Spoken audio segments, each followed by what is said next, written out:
por asistir, sobre todo gracias a la profesora Craniolini. Voy a hacer una breve presentación. Mónica Craniolini es doctora en filosofía por la Universidad de Buenos Aires, donde además es profesora regular de las materias de metafísica, problemas especiales de metafísica y filosofía de la animalidad. Es especialista en Nietzsche y en autores post-nietzscheanos, siendo una de las mayores autoridades sobre ese tema en Argentina. Es además investigadora principal del CONICET y ha escrito más de un centenar de textos, entre artículos, libros y capítulos de libros.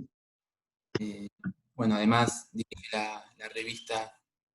Instantes y Azares, escrituras nietzscheanas. Y bueno, la idea de esta charla es hacer una introducción al pensamiento de Nietzsche. La actividad lleva por título ¿Por qué leer a Nietzsche en el siglo XXI? Esto se debe a que entendemos que es uno de los autores más importantes de la historia del pensamiento occidental, que sin embargo tal vez no se le da todo el mérito dentro del ámbito académico y por lo tanto es importante siempre reivindicarlo. Bueno, sin mucho más que decir, si quiere, la profesora Craniolini le cedo la palabra para su exposición, al final de la cual podemos hacer una ronda de preguntas e intercambio. Bueno, muchas gracias, Lautaro, por la invitación. Me alegro que al final, después de tanto tiempo, hayamos logrado coordinar para esta charla. Cuando Lautaro me invitó a esta charla, básicamente lo que me señaló es que en el ámbito de la Universidad de La Plata es un autor poco trabajado, Nietzsche, ¿no? A mí me llamó mucho la atención, teniendo en cuenta que estamos en el siglo XXI, y teniendo en cuenta que, digamos, eso me hizo recordar un artículo que yo escribí en el año 2004 en donde me hacía la pregunta ¿por qué todavía seguir leyendo a Nietzsche? ¿No? Por el hecho de lo que podríamos llamar como una superinflación de la presencia nietzscheana en distintos ámbitos, y el hecho de que, bueno, para mí era un autor muy trabajado, muy leído, y lo fue sobre todo en la segunda mitad del siglo XX. En lo que respecta a la Facultad de Filosofía y Letras de la Universidad de Buenos Aires, en la cual yo estudié, digamos, y en la cual soy docente hace casi ya 40 años, Nietzsche es un autor que se trabajó, digamos, cuando yo era estudiante, en los años 70, yo tuve un excelente profesor de antropología filosófica, que fue Bruno Piccione, y él era uno de los profesores que daba Nietzsche. Bueno, y después con el tránsito, con mi tránsito en la carrera de filosofía, a partir del hecho de que quedé a cargo de la cátedra de metafísica, es que lo empecé a dar de forma más, digamos, más presente, porque también dictaba seminarios sobre el pensamiento de Nietzsche, y de hecho, Lautaro menciona en la revista Instantes y Azares, Escrituras Nietzscheanas, que tuvo su nacimiento un poco antes, 8 años antes, en el año 92, en la Facultad de Filosofía y Letras, con el título Perspectivas Nietzscheanas, y que se formó a partir de un grupo de estudiantes que en ese momento cursaron un seminario que yo estaba dictando sobre el Zaratustra, y bueno, y se decidió hacer esa revista teniendo en cuenta la gran presencia que tenía Nietzsche, digamos, en el ámbito académico, tal vez no tan bien visto por los académicos, pero sí por los estudiantes, ¿no? Es un autor, si uno le pregunta a los estudiantes de filosofía, yo creo que, no sé si hoy en día, pero bueno, hasta el siglo pasado, cuáles son las razones o cuáles son los autores que conocían, que lo llevaron a estudiar filosofía, muchos señalaban Nietzsche, ¿no? Y de hecho una directora de la carrera de filosofía que hemos tenido, Gladys Palau, en su momento hizo una especie de encuesta preguntándole a los estudiantes por qué autor o qué autor les había interesado para entrar en la carrera de filosofía, y ella comentó que más del 80% había mencionado a Nietzsche, ¿no? Entonces, por esa razón, y después de haber organizado varias jornadas Nietzsche, yo me hice esa pregunta en el año 2004 acerca de por qué todavía seguimos leyendo a Nietzsche, ¿no? ¿Por qué es un autor ineludible para el pensamiento contemporáneo? Y entonces, de alguna manera, pensé cuando me convocó Lautaro, pensé en esa cuestión, es decir, ¿por qué hacerse la pregunta acerca de por qué leer a Nietzsche en el siglo XXI y no hacerse la pregunta acerca de, bueno, ¿por qué todavía lo tenemos que seguir leyendo y por qué creo que lo seguiremos leyendo por varios siglos más, teniendo en cuenta esto que señalaba Nietzsche de que su pensamiento no iba a ser entendido, y sobre todo su pensamiento en torno al nihilismo, hasta dentro de 2 siglos, ¿no? O sea que eso quiere decir que nos queda bastante tiempo todavía para comprender el pensamiento nietzscheano, y si atendemos a su, entre comillas, profecía, el siglo XXI sería el siglo que podría dar cuenta de algo del pensamiento de Nietzsche. ¿Qué quiero decir con esto cuando digo podría dar cuenta de algo del pensamiento de Nietzsche? Bueno, básicamente creo que Nietzsche es un autor digamos, que cuando uno lo atraviesa con la lectura no sale indemne. Ustedes me podrán decir, bueno, se dedican a la filosofía, bueno, pareciera que no salimos indemne de ningún autor, porque todos los autores, de alguna manera, a los que nos dedicamos nos apasionan,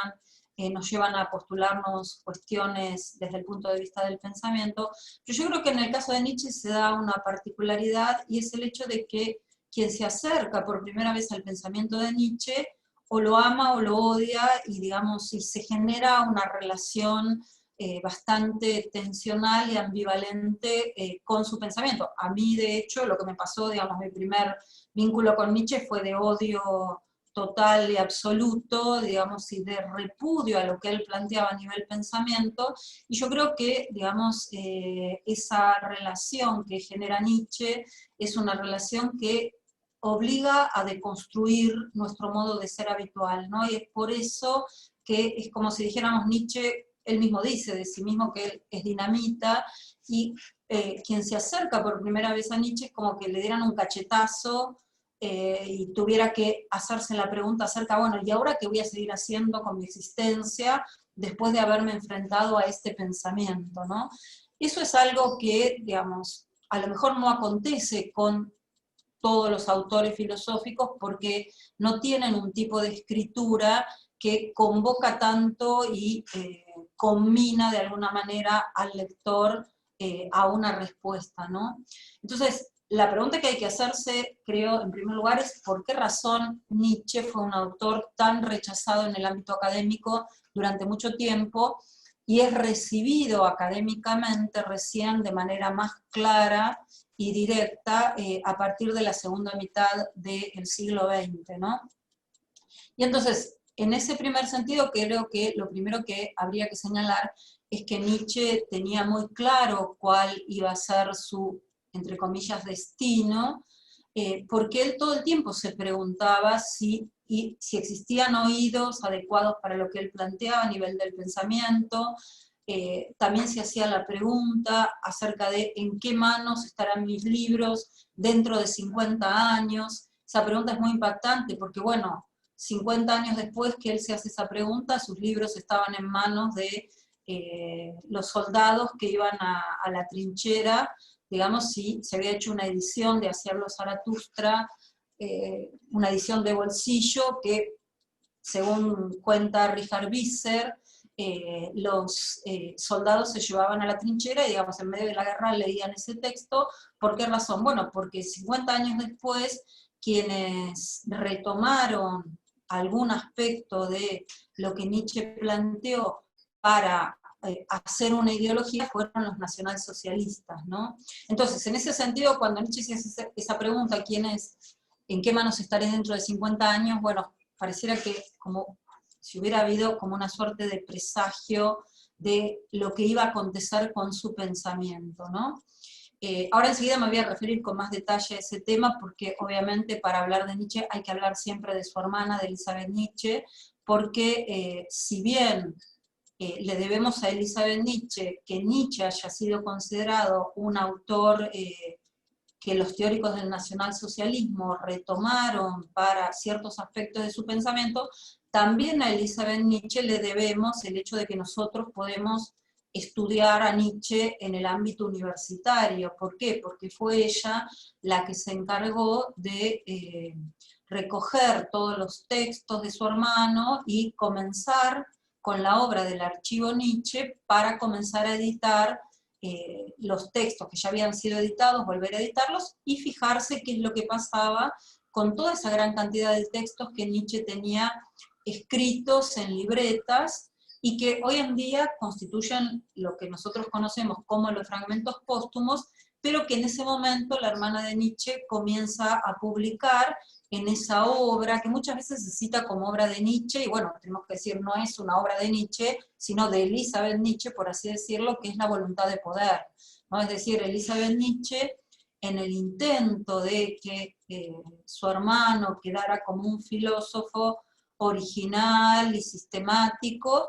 retoma un montón de elementos de estos textos manuscritos que Nietzsche tenía en esos cuadernos que se llevaba cuando salía a caminar, digamos, y realizaba esas largas caminatas que él realizaba para poder pensar. Decía la hermana de Nietzsche,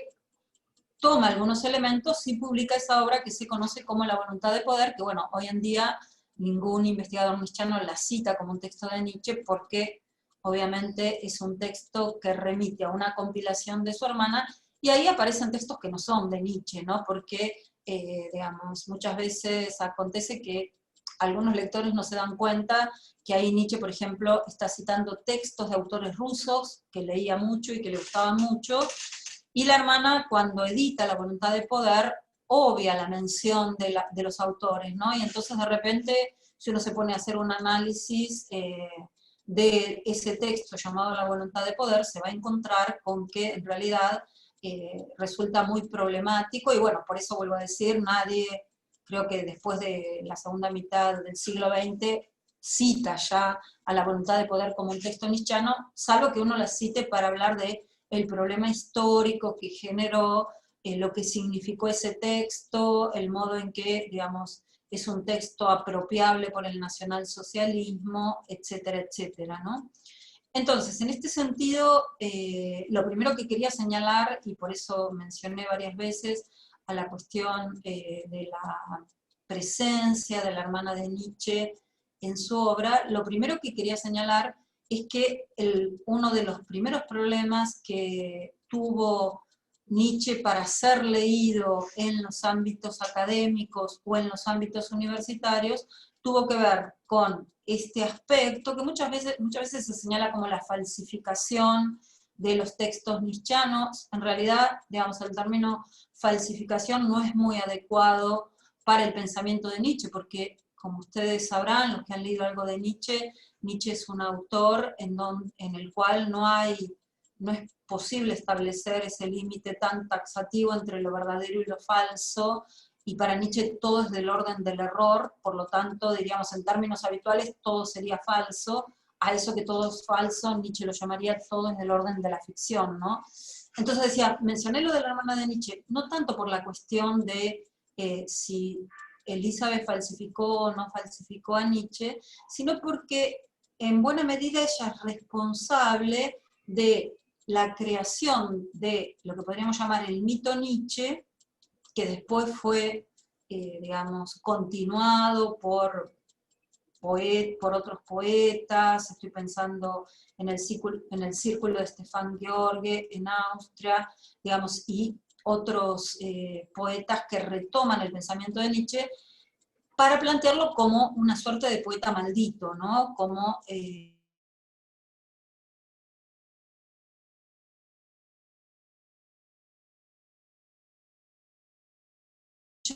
y que, bueno, lo que dice es el orden del poeta, el orden de lo filosófico, ¿no?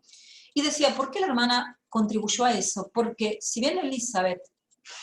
quiso convertir a Nietzsche en un autor filosófico original, respetable, etcétera, etcétera, sobre todo por razones que tenían que ver con la cuestión editorial y la publicación de las obras,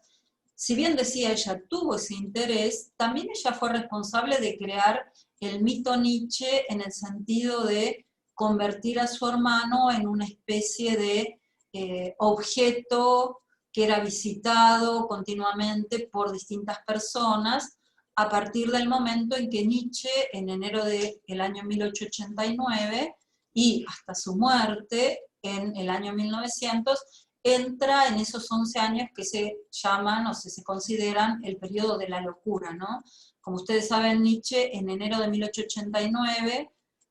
estando en Italia, digamos en Turín, básicamente, y por estas cuestiones de salud que él tenía todo el tiempo, cuestiones de salud que lo obligaron a jubilarse muy joven, a los 30 y pico de años, y lo obligaron también a ir por distintas partes de Europa buscando un clima adecuado para su salud y para poder pensar y para poder escribir, que es lo que le interesaba. Decía, estando ahí por cuestiones de salud en Turín, es que acontece ese famoso episodio, bueno, que lo hemos leído en muchos textos literarios, que aparece en distintos films dedicados a Nietzsche, que es ese momento en que Nietzsche observa que un caballo es azotado por un cochero en Turín y se abraza al cuello del caballo llorando, y a partir de ahí ya no es más el autor, el profesor de filología, bueno, si bien jubilado, pero bueno, esa era su inscripción académica, él era profesor de filología, ya no es esa persona, sino que entra en lo que se ha denominado ese periodo de la locura. Entonces, en esos 11 años en que Nietzsche está en ese así llamado periodo de la locura, la hermana de Nietzsche vuelve de Paraguay después de varios años. Seguramente saben que la hermana de Nietzsche se había casado con un antisemita, con Bernhard Förster, y ellos habían decidido venir a esta parte del mundo, a Paraguay específicamente, para crear una colonia aria, digamos, donde se preservara la raza aria pura. Y en ese sentido crearon, digamos, en un pueblo, este lugar que se llamó Nueva Germania, que hoy en día sigue existiendo en Paraguay. Hace poco se hizo una película sobre ese tema,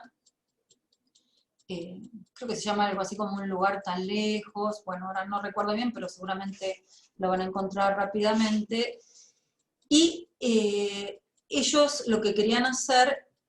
vuelvo a decir, era crear en esta parte del mundo una colonia que representara a la raza aria pura, ¿no? El problema es que llevaron, digamos, solamente jóvenes, varones, y digamos, por esta idea de la creación de la raza aria pura, no querían que tuvieran vínculos con la gente del lugar, y bueno, por eso la colonia no prosperó, después hubo problemas económicos. Bueno, y Förster, el marido de Elizabeth, se suicida, y ella después de un tiempo vuelve a Alemania a hacerse cargo de su hermano, que ya estaba en este así llamado periodo de la locura. Y cuando vuelve a hacerse cargo del hermano, crea un poco el mito de el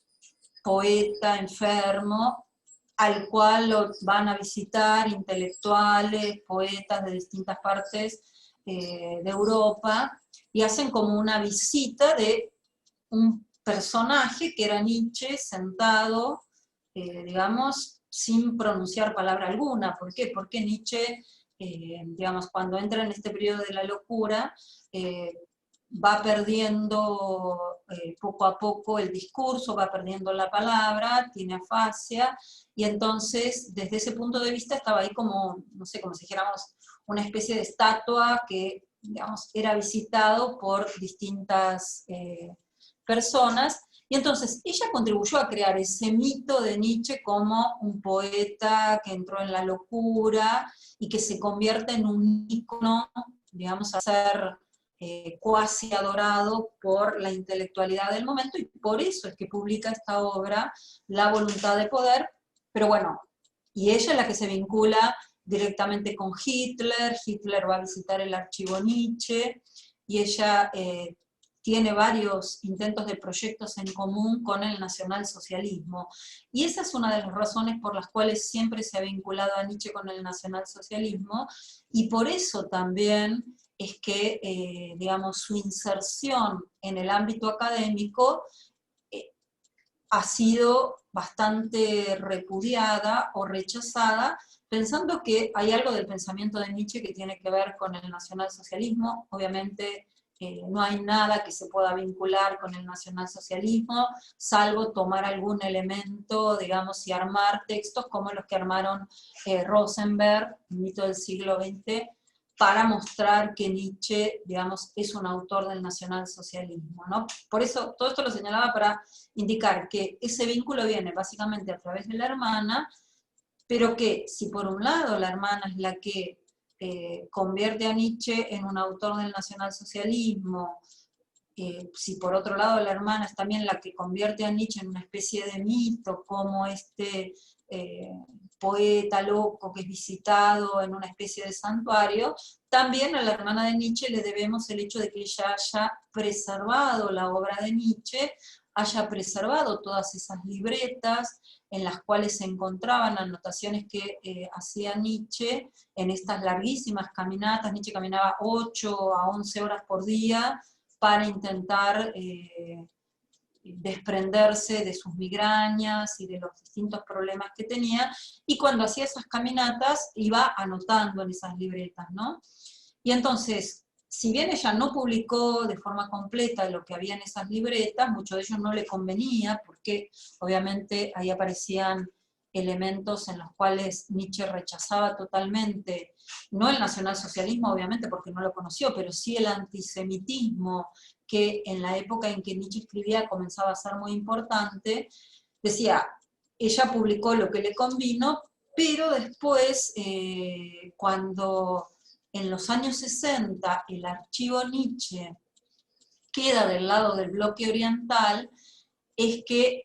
se les posibilita a dos italianos, Colli y Montinari, por la vinculación que tienen con el Partido Comunista, se les posibilita ir al bloque oriental a trabajar con los textos que ahí aparecen, y ellos inician en los años 60, estoy hablando de los años 60 del siglo XX, la edición completa de las obras de Nietzsche, ¿no? Y entonces ya con esa edición crítica de Nietzsche, es como que Nietzsche queda inserto de manera muy fuerte en el ámbito académico, y entonces se crean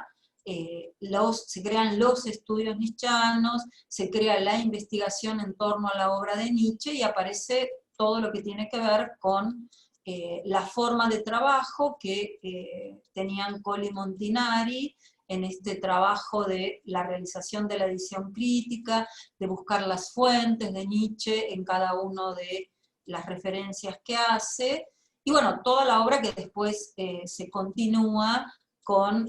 los Nietzsche Studien y con el trabajo de investigación en torno al centro Colli Montinari, que sigue existiendo y que en este momento está, digamos, a cargo de Giuliano Campioni, ¿no? Que es uno de los grandes investigadores del pensamiento de Nietzsche. Y entonces les decía, eso es lo que introduce a Nietzsche en el ámbito académico. Ahora,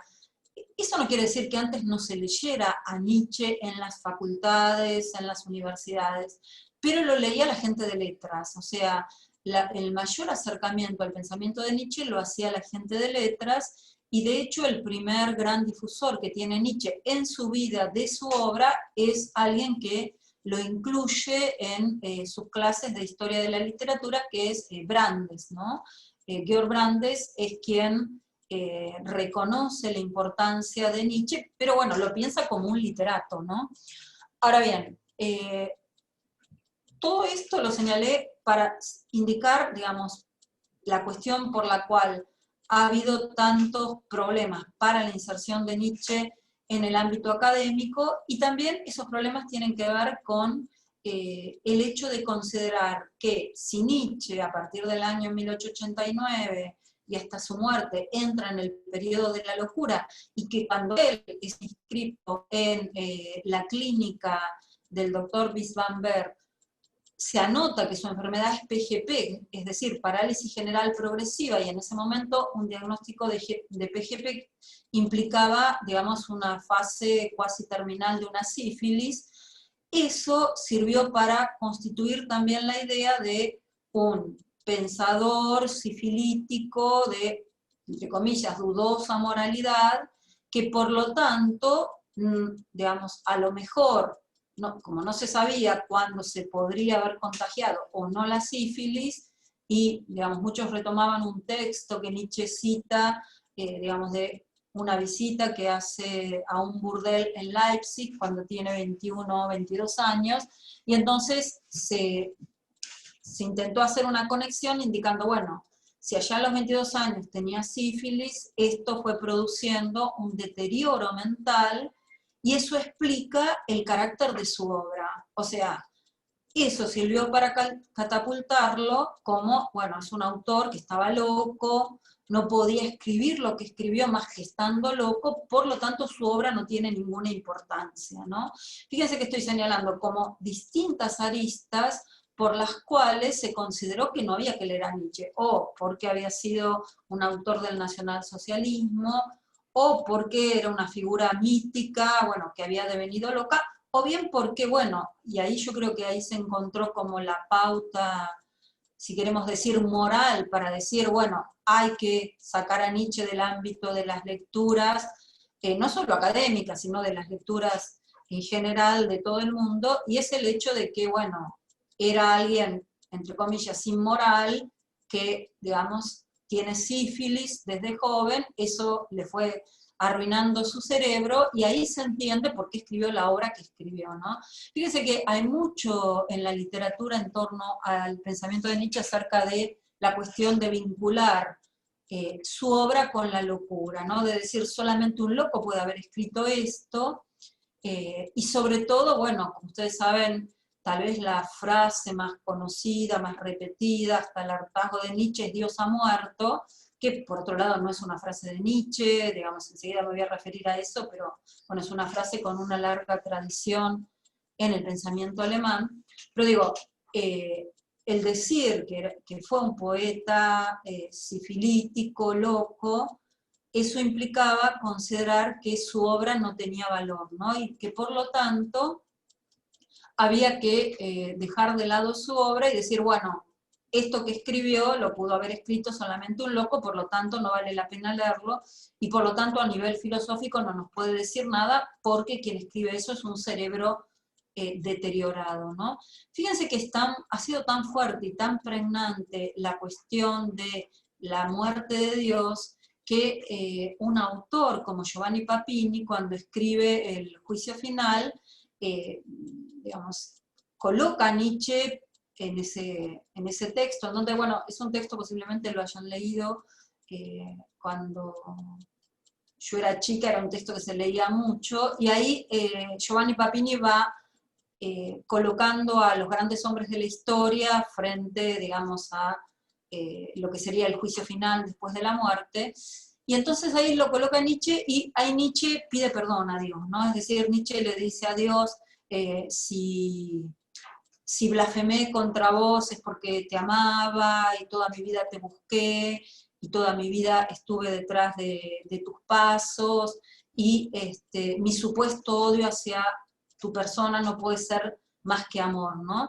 Es muy interesante esto que hace Papini, porque seguramente tendrán presente que hay un texto que es apócrifo. Esto ya no es como la voluntad de poder, que bueno, la voluntad de poder son elementos del texto de Nietzsche que la hermana arma como una obra sistemática, ¿no? Entonces, no es una obra apócrifa, pero no es una obra de Nietzsche. Sí hay un texto que es apócrifo y que se sigue vendiendo como si fuera un texto de Nietzsche, sin ningún tipo de, digamos, de advertencia, que es Mi hermana y yo, ¿no? Que posiblemente es un texto, a mí me ha pasado, por ejemplo, muchos estudiantes me vienen a preguntar sobre Nietzsche y me dicen que lo primero que leyeron en su vida fue Mi hermana y yo, y justamente Mi hermana y yo es un texto apócrifo, o sea, es un texto que se sabe que es apócrifo, pero lo menciono porque tiene una similitud con lo de Papini, ¿no? Es decir, Papini pone a Nietzsche pidiéndole perdón a Dios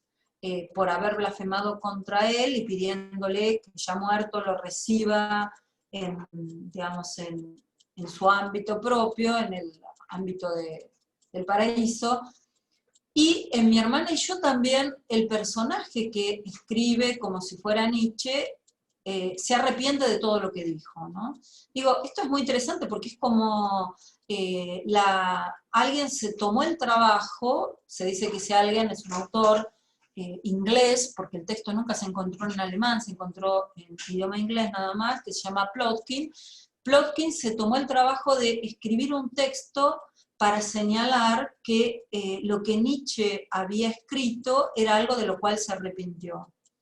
¿Por qué menciono esto? Porque fíjense que hay como mucho esfuerzo, hubo mucho esfuerzo en determinada época por señalar, o que si Nietzsche lo escribió así, lo escribió porque estaba loco y su cerebro ya estaba carcomido por la sífilis, o bien si lo escribió, después se arrepintió de lo que escribió, es decir, como muchos intentos como para señalar estos textos no se pueden leer como textos que dicen algo, que nos tienen que cuestionar acerca de algo, porque o son textos de un loco o son textos de alguien que se arrepintió de lo que dijo. Y eso me parece que es muy importante para tener en cuenta algo que Nietzsche tenía muy claro, y es el hecho de que él es un pensador póstumo, ¿no? Nietzsche se llamaba a sí mismo un póstumo,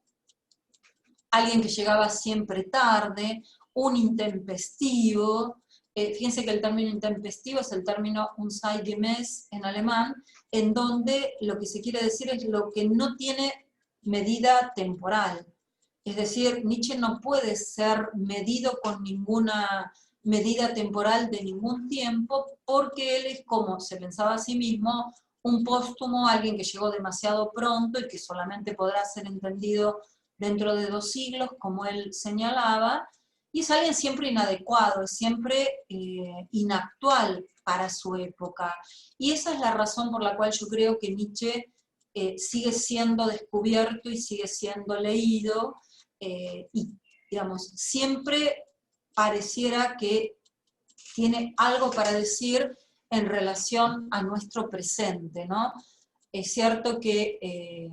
por lo menos yo, digamos, cuando planteo algún tema en algún autor, en las clases siempre señalo eso, ¿no? Es decir, un autor filosófico tiene que decirnos algo para el presente, porque si no, de alguna manera no lo leeríamos, ¿no? Es decir, la filosofía, los que nos dedicamos a la filosofía, entramos en una comunidad de pensamiento, y en esa comunidad de pensamiento hay muchos espectros y fantasmas, muchas voces del pasado con las cuales entramos en discusión. Entonces, en ese sentido, nosotros diríamos, bueno, tampoco leeríamos a Platón si Platón no nos dijera algo para el presente. En el caso de Nietzsche, yo creo que eso está, digamos, se hace presente de manera muy fuerte, porque él lo tenía claro, es decir, él tenía claro que lo que él planteaba a nivel del pensamiento, su época no lo iba a entender, él iba a ser siempre un pensador, digamos, que llegó demasiado rápido y por lo tanto siempre póstumo, y ya póstumo aún antes de morirse, y eso me parece que tiene que ver con el tipo de pensamiento que plantea Nietzsche,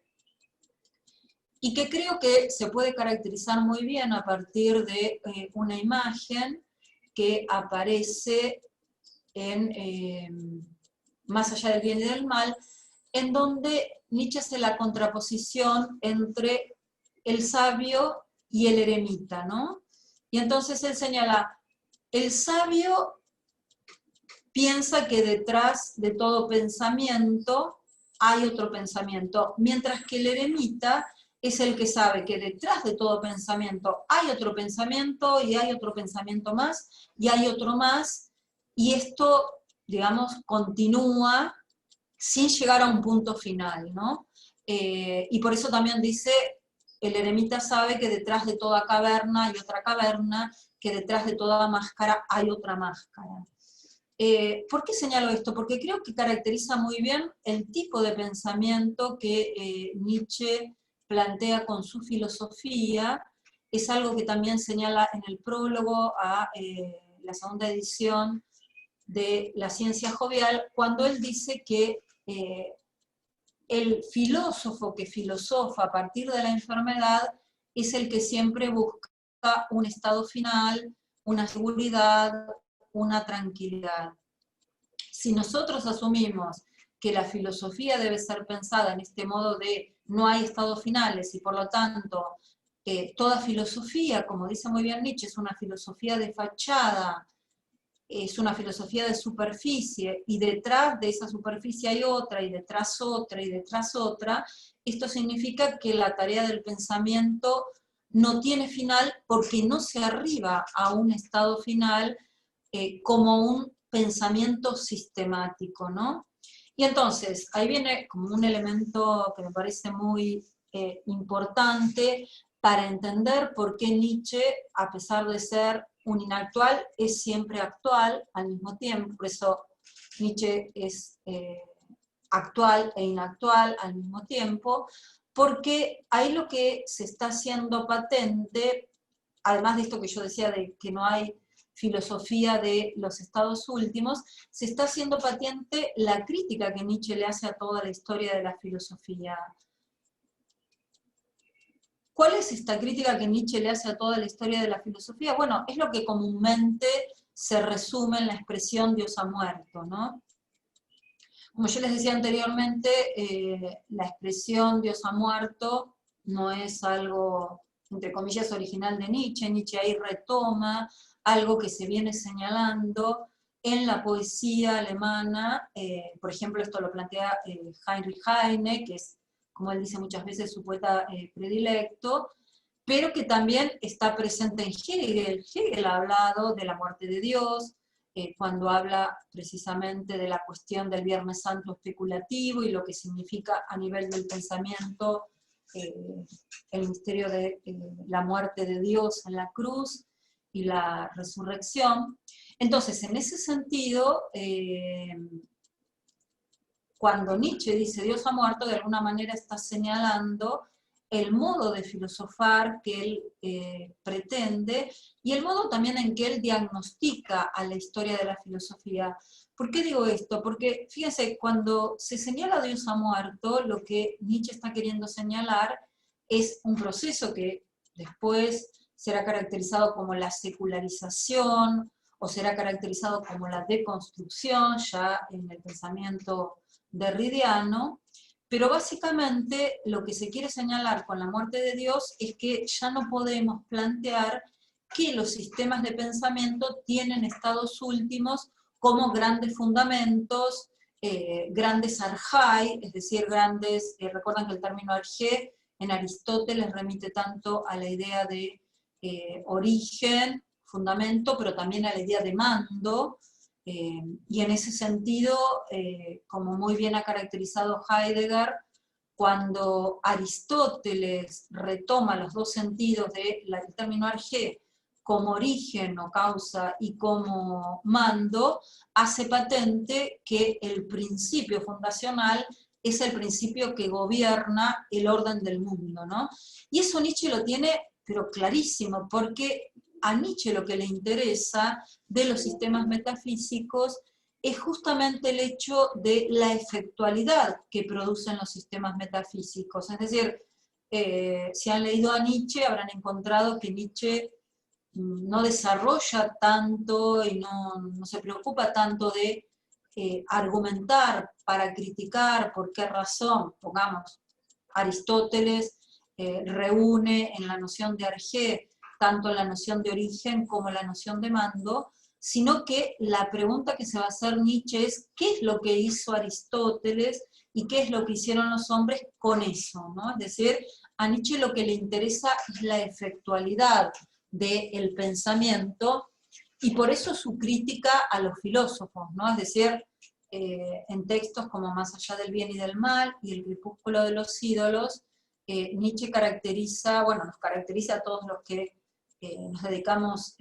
a nivel académico a la filosofía, como doctos, y como tales doctos, como resentidos.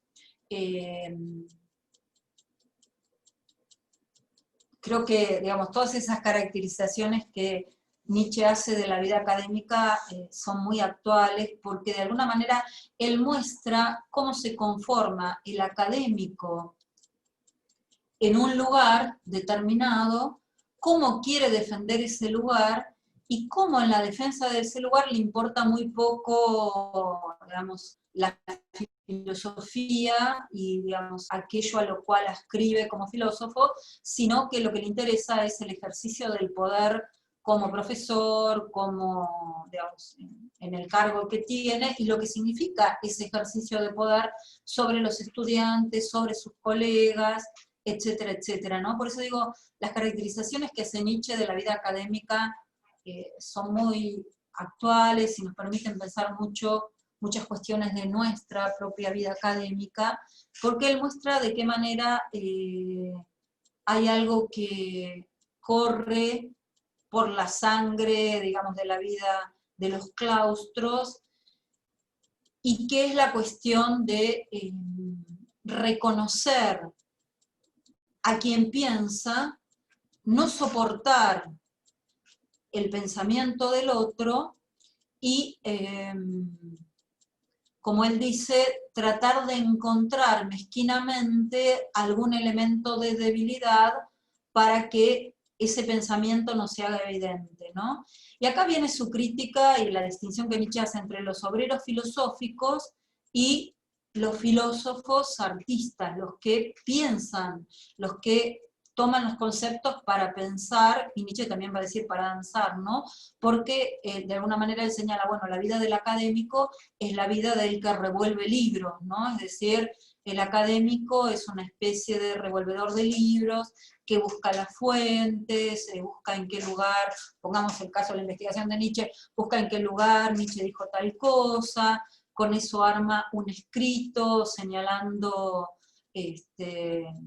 fuentes y demás, pero con eso no piensa nada, es decir, ni siquiera piensa que Nietzsche puede decir algo interesante para el presente, y por eso le molesta que Nietzsche sea retomado en el presente. ¿Por qué? Porque realiza esa tarea que Nietzsche caracterizó muy bien, que es la tarea del revolvedor de libros, el que no quiere pensar y que por lo tanto se maneja a nivel de la investigación con elementos a fijar de un pensamiento, ¿no? Y precisamente, si Nietzsche se caracteriza a sí mismo como dinamita, de alguna manera su pensamiento pone en crisis todo eso, ¿no? Y ahí viene tal vez otra de las razones por las cuales Nietzsche no es bien visto, no ha sido bien visto por mucho tiempo en el ámbito académico, y es esto de que él lo obliga a hacer algo con su pensamiento que vaya más allá de la mera repetición del pensamiento. Y en ese combinarnos, digamos, invitarnos, inducirnos, empujarnos a pensar algo con lo que él piensa, bueno, obviamente que eso genera problemas en la filosofía, si la filosofía se piensa como una casa segura, como un lugar donde habitar, donde uno tiene lo propio y no quiere que nadie le toque lo propio, y en donde se marcan a nivel académico muy bien los lugares institucionales de, digamos, los docentes, en el sentido de este es mi ámbito de conocimiento, vos no te metas, dedícate a otra cosa, etcétera, etcétera, ¿no? Es decir, al ser Nietzsche un autor que ha atravesado también distintos ámbitos del pensamiento, y por eso, bueno, como sabrán, mucha gente que se dedica a la literatura y a las artes es muy lectora de Nietzsche, porque, bueno, justamente él hace esto de atravesar, romper los campos disciplinarios. Bueno, cuando se rompen los campos disciplinarios, cuando se atraviesan los límites que nos hemos asignado como tales en nuestra segura vida académica, eso genera crisis, bueno, y para meterse en el problema que esa crisis genera, hay que adaptarse a esa idea que Nietzsche llamaba el peligroso quizás, es decir, a la transformación. Hay que estar dispuesto a aceptar que detrás de toda caverna hay otra caverna, y detrás de todo pensamiento y filosofía de fachada hay otra filosofía. Bueno, para aceptar eso hay que estar de alguna manera moviéndose en un ámbito de incertidumbre que entiendo que, digamos, no es muy agradable para muchos, ¿no? Es decir, en tanto existentes humanos, todos buscamos la seguridad, lo propio, la tranquilidad, etcétera, etcétera, ¿no? Entonces, en ese sentido,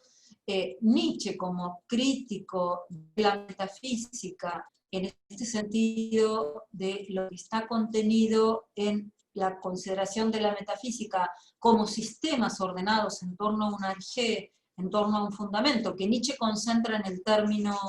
Dios. Nietzsche, pensado como tal crítico de la metafísica, es alguien que pone en crisis nuestros modos de pensar occidentales, ¿no? Fíjense que cuando uno dice, bueno, Dios ha muerto, uno se pregunta, bueno, además de esto, ¿con qué se refiere Nietzsche a Dios? Yo ya señalé muy rápidamente, se refiere a todos los sistemas metafísicos, fundacionales, que para Nietzsche son al mismo tiempo sistemas no solo de pensamiento, sino también de organización política, de organización social, de organización económica. Y al señalar esto, estoy haciendo referencia a eso que dije anteriormente, de que a Nietzsche lo que le interesa es la efectualidad del pensamiento, ¿no? Y entonces, seguramente, bueno, yo la primera vez que lo vi, no sé si ahora alguien seguirá haciendo ese tipo de graffiti, pero bueno, yo en los años 70 más o menos, yo recuerdo haber visto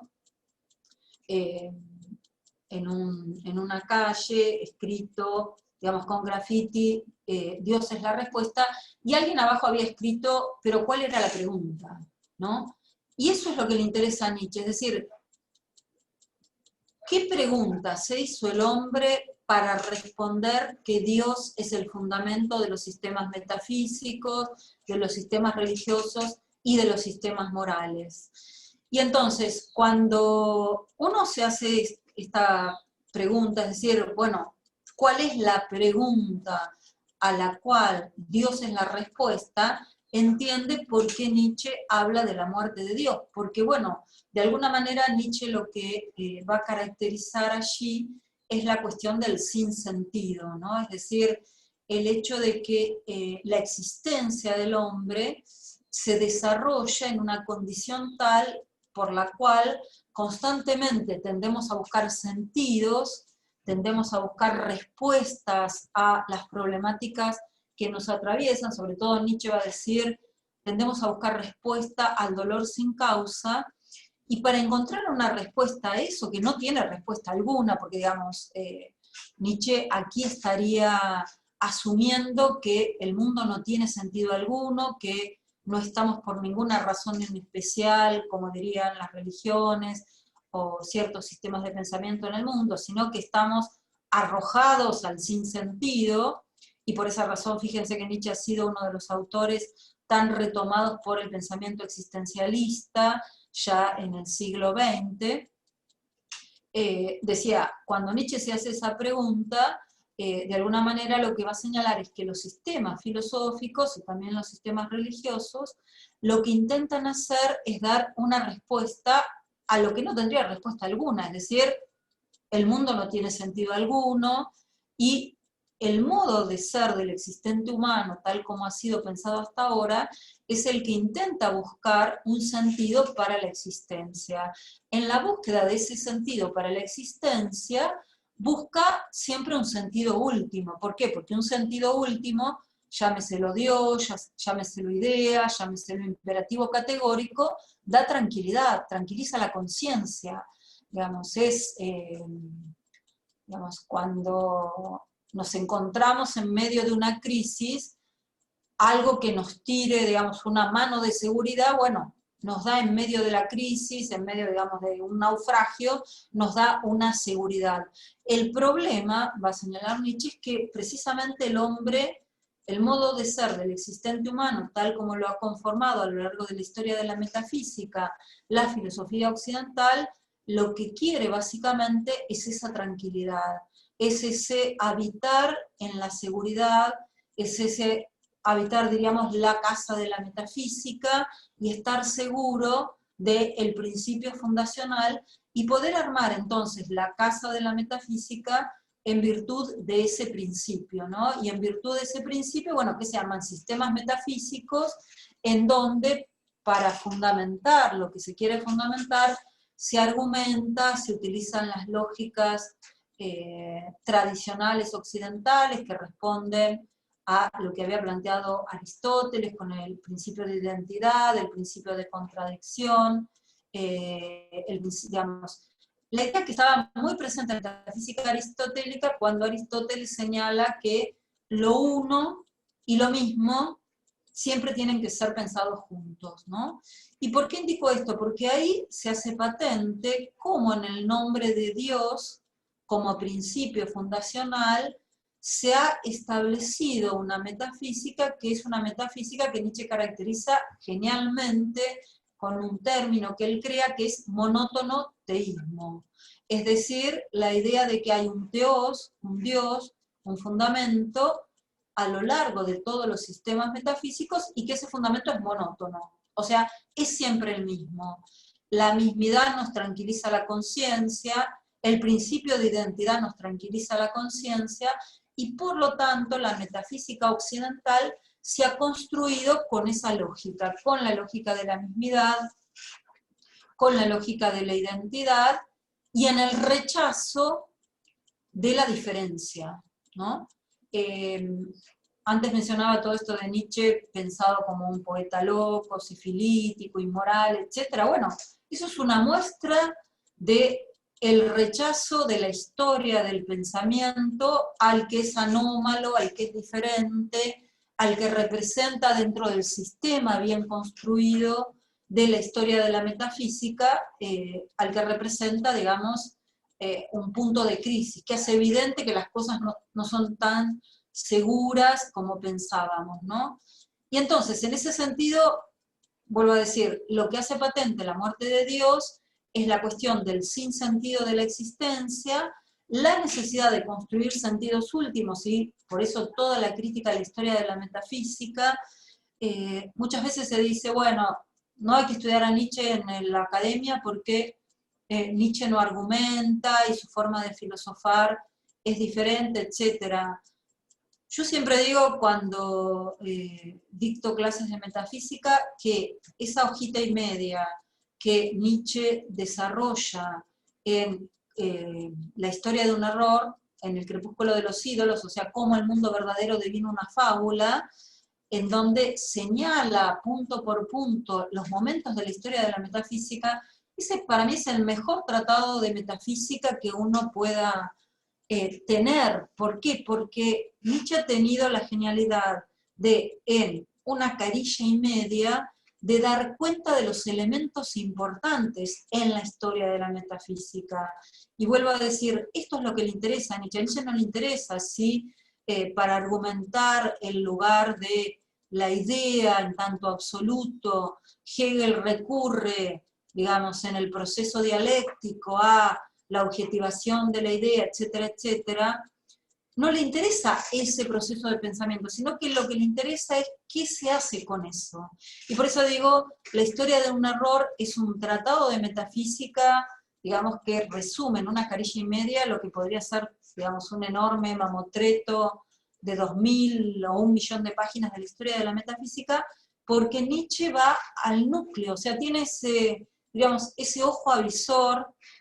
o a Nietzsche le gustaría más que dijéramos ese olfato avisor para darse cuenta qué es lo que ha sido lo fundacional en cada uno de los pasos de la historia de la metafísica, y por eso va a hablar de Platón, va a hablar del cristianismo, va a hablar de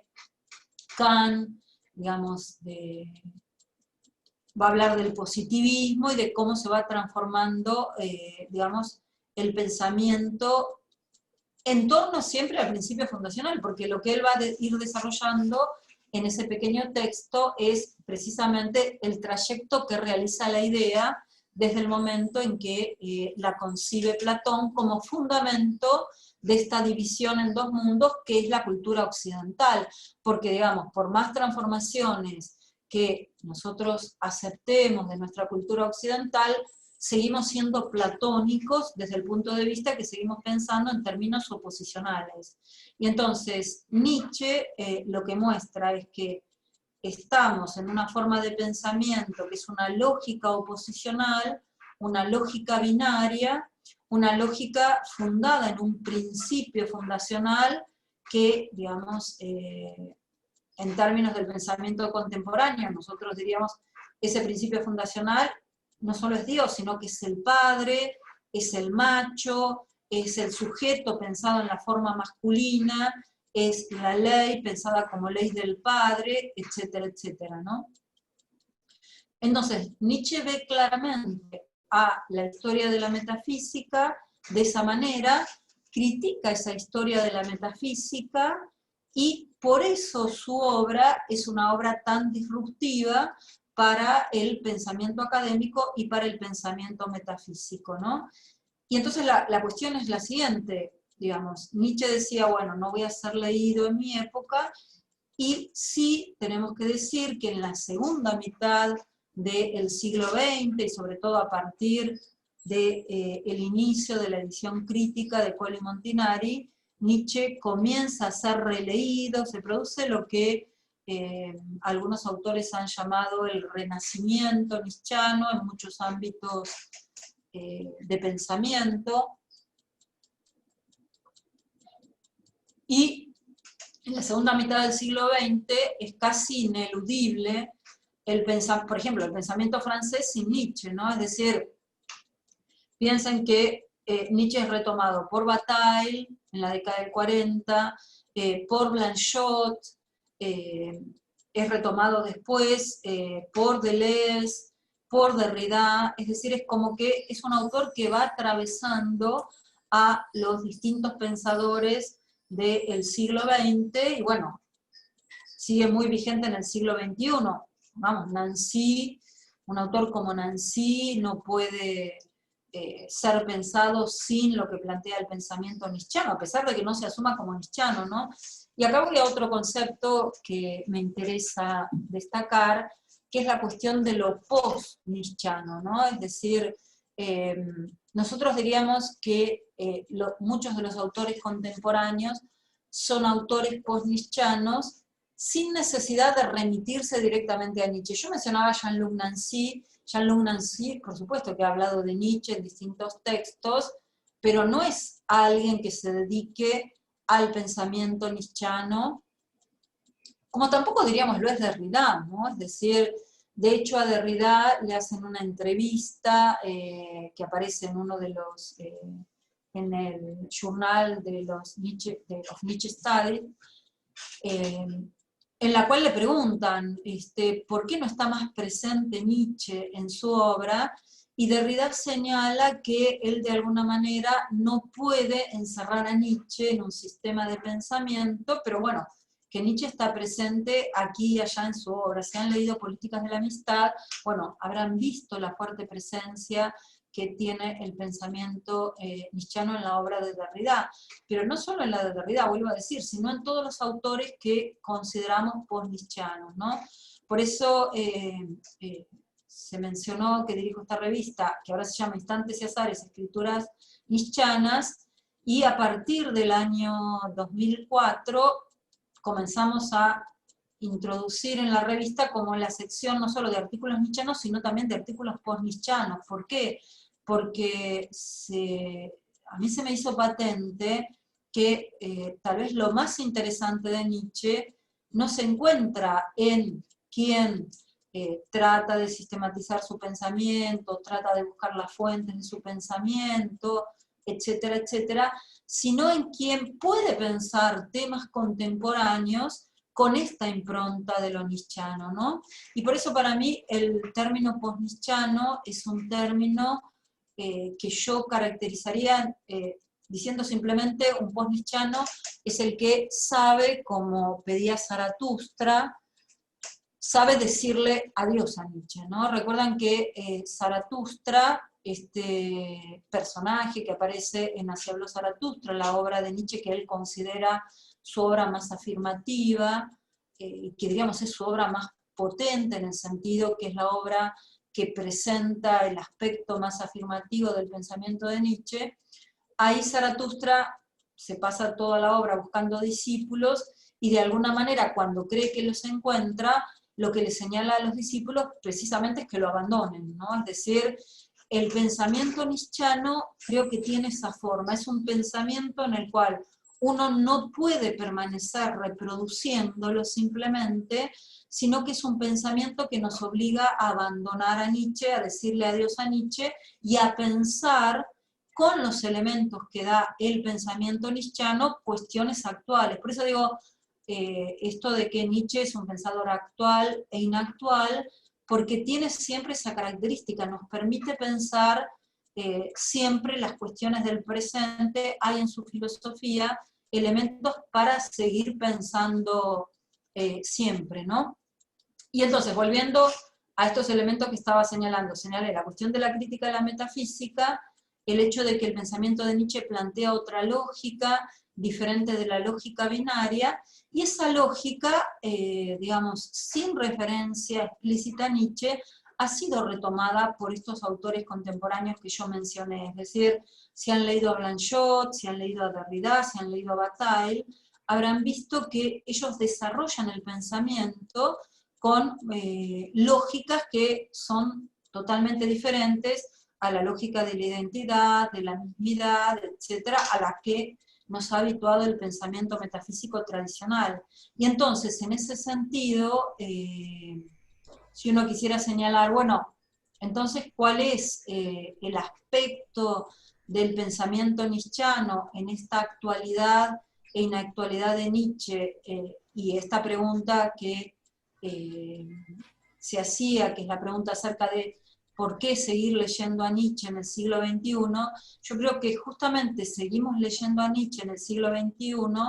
porque Nietzsche tiene este carácter de el ser siempre póstumo, del ser actual e inactual, pero también por el hecho de que la forma de pensamiento que Nietzsche plantea a partir de esta crítica a la metafísica, que busca siempre la seguridad, que busca el ámbito de lo propio como un ámbito de certezas, es un pensamiento que de alguna manera nos obliga siempre a abandonarlo. ¿Por qué? Porque es el pensamiento del quizás, de lo que Nietzsche llama el peligroso quizás, el vielleicht, el peligroso vielleicht, que nos obliga a estar en un ámbito que yo he caracterizado como con la expresión filosofía de la tensión, ¿no? Tensión, no de la atención, sino, aclaro, porque bueno, a lo mejor se confunden las palabras, de la tensión con ese, ¿no? Es decir, ¿qué quiero decir cuando hablo de que el pensamiento de Nietzsche es una filosofía de la tensión? Bueno, que justamente es un pensamiento que no nos permite quedarnos en ninguno de los extremos de la lógica binaria. Eso es lo que Nietzsche caracterizó muy bien como nihilismo decadente, o sea, esa necesidad de encontrar respuestas últimas en las cuales asentarse y asegurarse. Y entonces, ¿cómo no nos permite eso? Es un pensamiento que nos mantiene en tensión, es un pensamiento que nos tiene en un estado que es un estado de no seguridad. Y bueno, a muchos eso no les agrada, es decir, entiendo que es más agradable estar en un ámbito de seguridad, estar en un lugar en el cual uno tiene seguro y cierto qué es lo que piensa, cuáles son las razones de lo que piensa y por qué lo piensa, y las puede decir, repetir y reproducir hasta el cansancio desde los 20 años hasta los 60, 70, 80, 90 años. Es decir, esta idea de que el modo de ser del hombre occidental es este modo identitario, cerrado en sí mismo, etcétera, etcétera. Nietzsche eso lo deconstruye, Nietzsche nos tira abajo esa certeza de que debemos ser así, de que debemos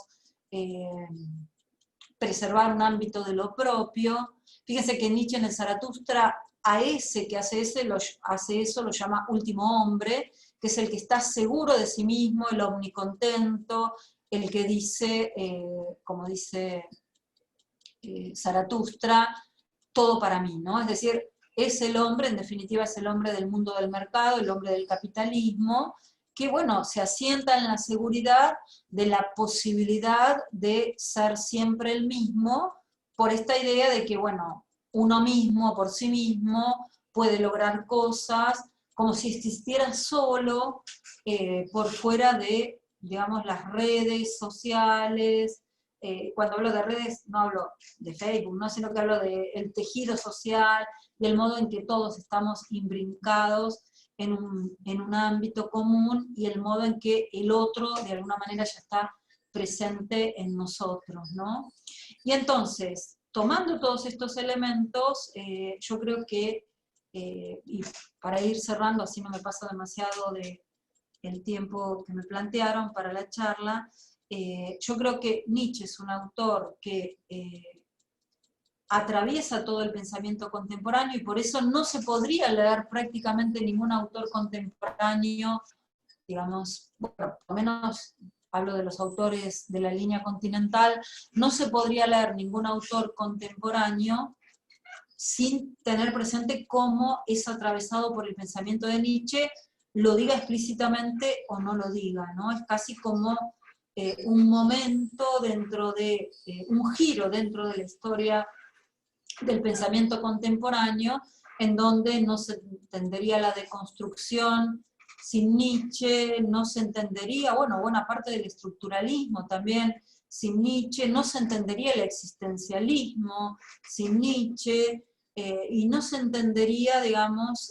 un montón de elementos y caracteres del pensar contemporáneo que le deben, sea explícita o implícitamente, lo digan o no lo digan, a el modo en que Nietzsche comenzó a plantear la forma de pensar, ¿no? Y la deconstrucción de las categorías habituales del pensar occidental y sobre todo la deconstrucción del modelo identitario que lo que impide en definitiva es tener en cuenta la diferencia, tener en cuenta lo que se piensa como anómalo, que no entra dentro de la norma y entonces es disruptor con respecto a la norma, y por eso yo uno de los objetivos que me planteé ya cuando, digamos, después de haber hecho mi tesis de doctorado en los años 90 sobre el pensamiento nietzscheano fue precisamente, bueno, pero ¿qué le dice Nietzsche al presente? ¿No? Es decir, y por eso inserté a Nietzsche en la idea de lo post-nietzscheano para ver de qué manera Nietzsche está presente en los debates actuales, ¿no? Es decir, en los debates actuales, bueno, en los años 90 en la Argentina era muy importante la problemática de la posmodernidad, y también, bueno, se comenzaba a leer la deconstrucción, pero bueno, así a lo largo del tiempo yo creo que Nietzsche sigue estando muy presente, ¿no? Y si uno quiere entender las líneas del pensamiento contemporáneo, tiene que tener presente aquello que Nietzsche planteó en su época y que, como él decía, vuelvo a repetir, no iba a ser escuchado en su época, sino que iba a ser entendido en los dos siglos siguientes, ¿no? Bueno, estamos transitando el siglo XXI, que creo que es el siglo que más puede acercarse a Nietzsche a partir de muchas cuestiones que estamos viviendo. Y para terminar menciono simplemente todo lo que nos ha acontecido en este tiempo de pandemia, que nos ha obligado a repensar el modo en que estamos en el mundo, el modo en que tratamos al planeta. Creo que Nietzsche nos ha dado elementos muy interesantes para pensar esa cuestión, recordando esto que Nietzsche señala en Así habló Zaratustra, cuando dice la piel de la tierra está enferma, y una de esas enfermedades se llama hombre, ¿no? Yo creo que la pandemia nos ha hecho evidente que este modo de ser del humano con el cual nos hemos instaurado en el planeta, como con esta pretensión de dueños, soberbios de todo lo que es algo que Nietzsche tenía muy presente. Nietzsche utiliza un término que también crea él, que es el término ipsisimosidad, para señalar ese modo de ser recalcitrante del sujeto, que no solo es ipse, sino que es ipsisimo, ¿no? Es decir, es recalcitrantemente ubicado como centro de toda la realidad, creyéndose dueño de toda la realidad y creyéndose con derecho a explotar, extraer, exterminar y destruir todo el planeta, ¿no? Por eso también en Zaratustra Nietzsche señalaba: el desierto crece, hay del que alberga desiertos, ¿no? Yo creo que la pandemia nos ha hecho evidente de qué manera el modo de ser humano que sigue persistiendo entre nosotros como el modo de ser ideal, en esto que señalé del propietario, el extractivista, etcétera, etcétera, es el que, digamos, desertifica el mundo porque alberga desiertos, ¿no? Bueno, muy bien, termino acá para poder dejar espacio para las preguntas y para los comentarios que quieran hacer. Muy bien, ahí pusieron por qué libro empezar a leer a Nietzsche. Esta es una pregunta que siempre me hacen y yo digo, tal vez lo mejor para empezar a leer a Nietzsche sería empezar, si uno no ha leído nada, ¿no? Empezar por el Ecce Homo, que ya es un texto, digo, el que se enfrenta por primera vez a Nietzsche, con el Ecce Homo ya se le van a, digamos, con una expresión muy vieja, digo, a revolver las tripas, porque es un texto que Nietzsche tiene, digamos, en ese texto, que es una, entre comillas, autobiografía de Nietzsche, Nietzsche tiene títulos tan provocativos y molestos como ¿por qué soy tan inteligente? ¿Por qué escribo tan buenos libros? Y entonces, bueno, uno cuando lo lee, digamos, así como, digamos, sin estar advertido acerca de, bueno, qué es lo que va a plantear Nietzsche, yo creo que le puede dar un buen, esto que yo señalaba, el bofetón nietzscheano, en el sentido de que uno se va a plantear, bueno, pero este hombre que es un megalómano, que plantea por qué escribo tan buenos libros, por qué soy tan inteligente, y justamente me parece que ahí Nietzsche lo que está haciendo es un efecto provocativo muy fuerte de la idea de lo autobiográfico como planteado desde un autor soberano que escribe sobre su propia existencia, y patentiza lo que después Derrida va a trabajar en términos de la autoheterotanatobiografía, ¿no? Es decir, el hecho de que cuando alguien escribe una autobiografía, escribe sobre el otro y escribe también sobre la muerte, no solo sobre la vida, ¿no? Y entonces, en ese sentido, respondiendo a la pregunta que me hacían en el chat, ¿por qué libro recomienda leer? Yo tomaría el Ecce Homo, sabiendo que me voy a enfrentar a esto de que seguramente me llame la atención que alguien se anime a decir por qué escribo tan buenos libros, por qué soy tan inteligente, por qué soy un destino, y tomarlo entre pinzas, y hacer el recorrido que él hace. Él va recorriendo ahí cada uno de sus libros y va interpretando sus libros. Y eso es muy interesante porque justamente, fíjense que un libro que a lo mejor, bueno, ustedes en La Plata no tienen CBC, pero bueno, los que estudian en la Universidad de Buenos Aires, que hacen el CBC, en general en el ciclo básico común se lee a Nietzsche, pero se lee El nacimiento de la tragedia. Y a muchos les queda la idea de que ese es el pensamiento de Nietzsche, cuando Nietzsche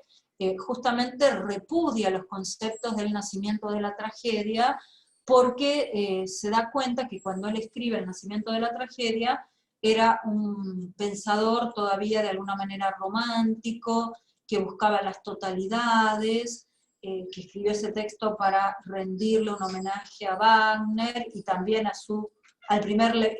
filósofo que lee, que es Schopenhauer, y entonces tiene un pensamiento muy metafísico. Y entonces, si uno lee, digamos, el modo en que él se refiere a sus obras, se va a dar cuenta cómo Nietzsche se reinterpreta a sí mismo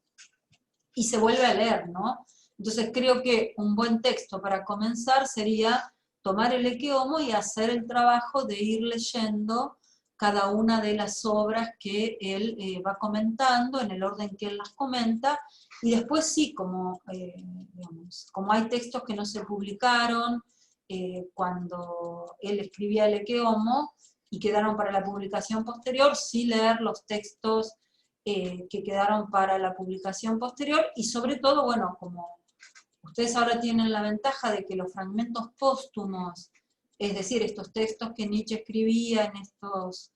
cuadernos cuando caminaba, ya no solo están todos totalmente editados, porque comenzaron a ser editados en los años 60, sino que además ahora están traducidos totalmente al español. Bueno, tienen la posibilidad de cuando van leyendo un libro de Nietzsche, y me refiero con un libro o una obra publicada, leer lo que Nietzsche escribía en la misma época, en esos mismos años, como elementos para ese texto, ¿no? Eso es lo que, digamos, los que nos dedicamos a la investigación nietzscheana siempre hemos hecho con los textos de Nietzsche, ¿no? Es decir, a medida que uno iba leyendo un libro de Nietzsche, iba viendo, bueno, qué había escrito Nietzsche sobre este texto, y eso, por ejemplo, en obras como el Zaratustra ayuda mucho a entender muchos aspectos de la obra, ¿no? Porque a lo mejor Nietzsche desarrolla en esas libretas, en 10 párrafos, lo que luego nos da en 2 líneas, ¿no? Y entonces, bueno, es como un elemento de ayuda muy importante para tratar de comprender qué es lo que está señalando Nietzsche en cada uno de los textos que después publica mucho más pulidos, trabajados, etcétera, etcétera. Ya que digo esto, también quisiera mencionar algo. Muchas veces se dice que una de las razones que se han utilizado para rechazar a Nietzsche o también para amarlo, es decir, Nietzsche es un impulsivo, escribe, a diferencia de los pensadores tradicionales de la filosofía occidental, que argumentan y trabajan y pulen mucho el pensamiento, Nietzsche es un impulsivo, escribe lo primero que se le da la gana. Si ustedes van a los póstumos se van a dar cuenta que eso no tiene ningún sentido. Nietzsche era un gran escritor y pulía mucho su escritura. Y por eso les digo, ustedes se van a encontrar que, pongamos un pequeño texto de Humano demasiado humano, que tiene 5 líneas, en los póstumos tiene un desarrollo de muchas páginas. ¿Por qué? Porque Nietzsche iba tomando estas notas de lo que pensaba y luego pulía mucho su escritura, ¿no? Esto para desmistificar también algo que muchas veces se dice, yo creo que sin pensarlo mucho, hay quienes interpretan a Nietzsche y dicen, bueno, Nietzsche atrae más a los jóvenes porque escribía impulsivamente. Bueno, no, o sea, obviamente no era así, sino que él quería transformar la lengua alemana, o sea, muchas veces lo señala que él quería transformar totalmente la lengua alemana y por eso había escrito una obra como Así habló Zaratustra, que representaba, digamos, una musicalidad enorme frente a muchos aspectos de la lengua alemana, y por eso él a veces acercaba más la sonoridad de su escritura al francés y al italiano que a la lengua alemana, ¿no? Nietzsche decía que cuando uno lee un texto alemán pareciera que está, que fuera un soldado marchando y haciendo sonar la bota cuando marcha, porque se refería a ese carácter rígido de la lengua alemana que él de alguna manera quiso romper, fisurar con una obra como Así habló Zaratustra, que es un poema en prosa que, digamos, vuelvo a decir, está sumamente trabajado, no es ningún texto impulsivo, ni es lo primero que se le ocurrió a Nietzsche, ¿no?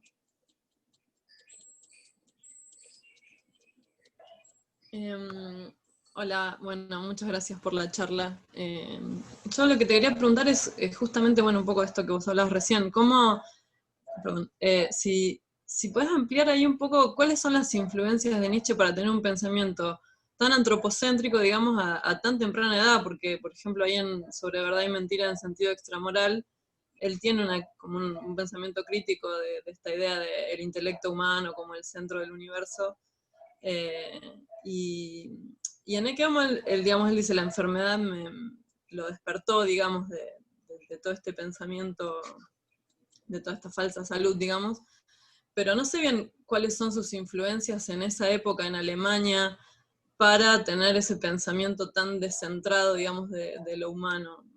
No sé si... Sí. Claro, en realidad, digamos, Nietzsche, los autores que leía, porque siempre se plantea la pregunta, bueno, ¿qué leía Nietzsche? Bueno, nosotros hoy en día sabemos todo lo que leía Nietzsche, todos los libros que había pedido, porque en las cartas él menciona los libros que le pide a su madre cuando está en un determinado lugar, que se los manden, los libros que sacaba de las bibliotecas, o sea, tenemos la biblioteca ideal de Nietzsche que se ha conformado a partir de este trabajo del Centro Colli Montinari, indicando, bueno, cuáles eran las lecturas de Nietzsche, ¿no? Cuando uno ve cuáles eran esas lecturas, lo que nos encontramos es que Nietzsche leía autores que, digamos, hoy en día para nosotros no son relevantes en la historia de la filosofía, y no han pasado a ser considerados autores relevantes, y que además leía mucha literatura, sobre todo francesa, y que eso está muy presente en los póstumos porque hace muchas citas, etcétera, etcétera, ¿no? Entonces, volviendo a la pregunta, ¿qué filósofos leía? Bueno, tal vez el que siempre se menciona es Lange, La historia del materialismo, en donde y bueno, Taggi-Müller es como el inspirador de este texto que yo mencioné anteriormente, Cómo el mundo verdadero devino una fábula, porque Taggi-Müller tiene un texto en donde muestra de qué manera el pensamiento occidental se basa en esa polaridad o en ese binarismo de lo platónico, ¿no? El mundo verdadero y el mundo falso. Ahora, desde el punto de vista, esto que vos señalás, ¿cuáles han sido sus influencias? Bueno, yo creo que justamente Nietzsche tenía claro que él era un intempestivo y un disruptor, y por eso su pensamiento es más bien un pensamiento de rechazo a todo lo leído y a todo lo anterior, que un pensamiento que diga, bueno, tomó este elemento, tomó este otro. Y por eso digo, todavía tenemos que seguir leyendo a Nietzsche, porque justamente él atraviesa todo lo que pensamos contemporáneamente. Vos te referías a la cuestión de la crítica al antropocentrismo, la crítica al lugar de lo humano, etcétera, etcétera. Y esto, digo, hay que tenerlo muy en cuenta, porque fíjense que una de las primeras aproximaciones que se han hecho del pensamiento nietzscheano, y sobre todo en los fines del siglo XIX y comienzos del siglo XX, ha sido la idea de Nietzsche como un individualista. Algo que, a pesar de que ha transcurrido mucho tiempo, sin embargo, uno a veces escucha que algunas personas lo siguen señalando. Es decir, esta idea de que Nietzsche es un pensador que pensó al individuo, y pensó al individuo poderoso, dominador, etcétera, etcétera, cuando justamente la idea del ultrahombre, que es otro modo de ser diferente de lo humano, y que incluye esta crítica que vos señalabas al antropocentrismo, al lugar de lo humano, etcétera, etcétera, el ultrahombre, esto que está más allá de todo lo humano, implica justamente una crítica al modo de ser individualista, dominador, etcétera, etcétera, ¿no? Entonces, yo creo que hay, digamos, todavía hay quienes siguen interpretando a Nietzsche con esos parámetros decimonónicos, uno diría, ¿no? De ver a Nietzsche como un individualista aristocrático. Bueno, así lo pensó Brandes en su época, con lo que él puede retomar de ese pensamiento, ¿no? Pero pongámonos en el siglo XIX leyendo un texto como El crepúsculo de los ídolos, para un filósofo, supongamos un académico, bueno, por eso nadie lo leía. O sea, Nietzsche era un autor que no era leído por nadie, digamos, a nivel filosófico, digamos, no tiene recepción en el ámbito filosófico, solamente lo leen algunos literatos, yo mencioné a Brandes, que bueno, tal vez el más reconocido desde el punto de vista que da cursos, pero de Nietzsche como literato, y digo, claro, es como un autor tan disruptivo que es como muy difícil llegar a la lectura del pensamiento, digamos, de autores del siglo XIX, ¿no? Entonces, desde este punto de vista, lo que habría que señalar es que Nietzsche permanece dentro de una cierta tradición metafísica cuando defiende a Wagner en El nacimiento de la tragedia y retoma el pensamiento metafísico de Schopenhauer. O sea, El nacimiento de la tragedia es una obra en la cual él le rinde homenaje a sus dos maestros, a Wagner y a Schopenhauer, pero él rompe totalmente con lo que ahí está íncito en ese sistema metafísico, que es la idea de totalidad. Entonces, la ruptura con las totalidades es lo que lo hace un pensador diferente, inclasificable, etcétera, etcétera, ¿no? Pensemos, si yo me pongo a pensar desde el punto de vista metafísico, ¿quién plantea algo semejante a Nietzsche, pero ya en el siglo XX, en los inicios del siglo XX? Bueno, Rosenzweig. Rosenzweig, en La estrella de la redención, señala que el pensamiento metafísico ha sido el pensamiento del Dios, hombre y mundo, como totalidades, y lo que hay que hacer es hacer estallar las totalidades. Bueno, esto es lo que había planteado Nietzsche, ¿no? Y en su época, bueno, queda como un poco huérfano de padre porque no hay quien piense de esa manera en esa época, ¿no? No sé si con esto contesto. Sí, sí, a mí siempre me sorprende, bueno, la tremenda contemporaneidad de Nietzsche, lo actual que es su pensamiento y su soledad, por otro lado, digamos, como que él está solo pensando eso, por eso me pregunto, bueno, ¿de dónde saca? No sé, pienso, bueno, si él había tenido noticias de Darwin, de la idea del ser humano como un animal más, etcétera, no sé si está esa recepción, digamos, pero siempre me sorprende eso, pensar de dónde saca ese pensamiento tan disruptivo. Claro, con respecto a Darwin, muchas veces se suele equiparar, digamos, recuerdan que en el Zaratustra aparece esta expresión, el hombre es una cuerda tendida sobre el abismo entre el mono y el hombre, bueno. Y muchos suelen considerar que Nietzsche es un darwiniano. Cuando uno empieza a recorrer los póstumos, hay una gran cantidad de póstumos, de fragmentos, digamos, de la compilación de los póstumos que se llaman anti-Darwin. O sea, él rechazaba el pensamiento de Darwin, ¿no? Es decir, rechazaba varios aspectos de la teoría darwinista, con lo cual eso significa que sabía de la ciencia de su época. Otro elemento, digamos, la idea de la voluntad de poder. La idea de la voluntad de poder Nietzsche la configura con elementos de la física de esa época, ¿no? Es decir, aparece la idea de las fuerzas, la idea de los cuanta de poder, los cuanta de fuerza. O sea, hay muchos elementos de la ciencia de la época que él retoma en su pensamiento, pero no para admitirlo sin más, sino como cuestiones que yo creo que en realidad lo que él quería plantear era esta idea de que, digamos, de alguna manera él estaba planteando un pensamiento tan disruptivo que no iba a ser entendido si no utilizaba elementos de la ciencia de la época, que era lo que estaba en boga en ese momento, ¿no? Y por eso digo, la forma en que aparecen cuestiones de la física, sin que él, digamos, desde ese punto de vista, adscribiera las teorías físicas que tenían que ver con la cuestión de la energía o los cuanta de poder. A elementos del pensamiento de Darwin sin que ascribiera a el todo del pensamiento darwiniano, y por eso tantos parágrafos que se titulan anti-Darwin. Pero sí presente la idea de tomar elementos de la ciencia de su época. En ese sentido,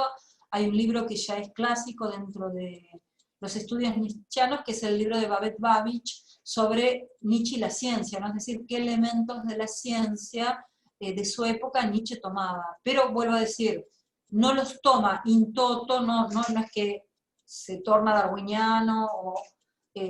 físico con los elementos de lo que se empieza a configurar como la física cuántica, sino que es, digamos, un autor que lee mucho de ciencia, mucho de literatura, un poco menos de filosofía, porque él mismo lo señala,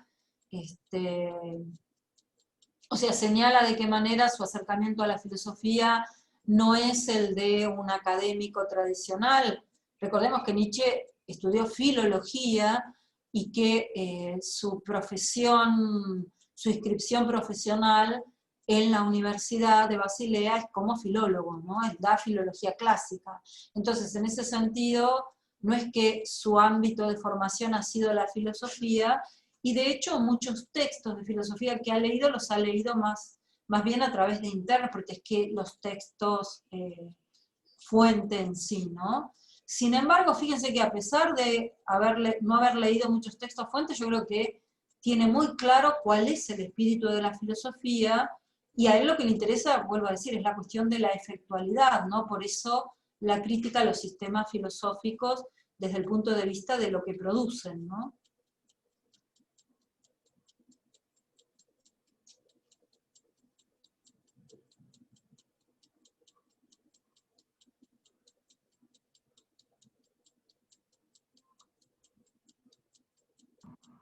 Bueno, si tienen alguna otra pregunta, pueden usar el micrófono o el chat, como prefieran.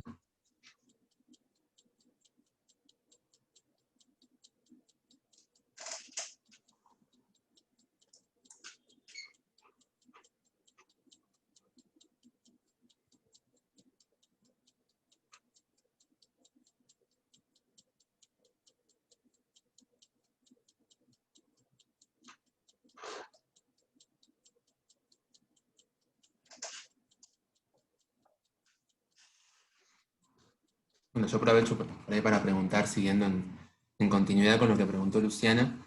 Usted, profesora, si no tengo entendido mal, fundó una materia que es la de Filosofía de la Animalidad en la Universidad de Buenos Aires. Quería saber cuál es la influencia o cuál es la importancia que tiene el pensamiento de Nietzsche dentro del dictado de esa materia. Sí, la materia, primero explico brevemente qué quiere decir esto de crear una materia, porque como ustedes saben, las materias de los programas de filosofía tienen que ver con transformaciones en los planes de estudio, etcétera, etcétera. Y en este caso, nosotros en la Universidad de Buenos Aires tenemos una disposición del Consejo Superior que habilita a los que somos profesores regulares, es decir, los profesores concursados de las distintas facultades, a crear materias de temas que no están dentro de los programas de las carreras y que implican un ayornamiento, una actualización de cuestiones propias de cada una de las carreras, ¿no? Entonces, como los estudios críticos de la animalidad tienen una tradición de más de 20 años en distintas universidades, y en el ámbito, bueno, en la Argentina, digamos, yo no veía que se trabajara la problemática. Yo, digamos, en la Facultad de Filosofía y Letras sí había dado varios seminarios sobre la cuestión animal durante muchos años. Bueno, se me ocurrió que podía crear acorde a esta relevancia y ya tradición que tienen los estudios críticos de la animalidad en muchas universidades europeas y norteamericanas. Bueno, me pareció que era momento de crear en el siglo XXI esta cátedra sobre,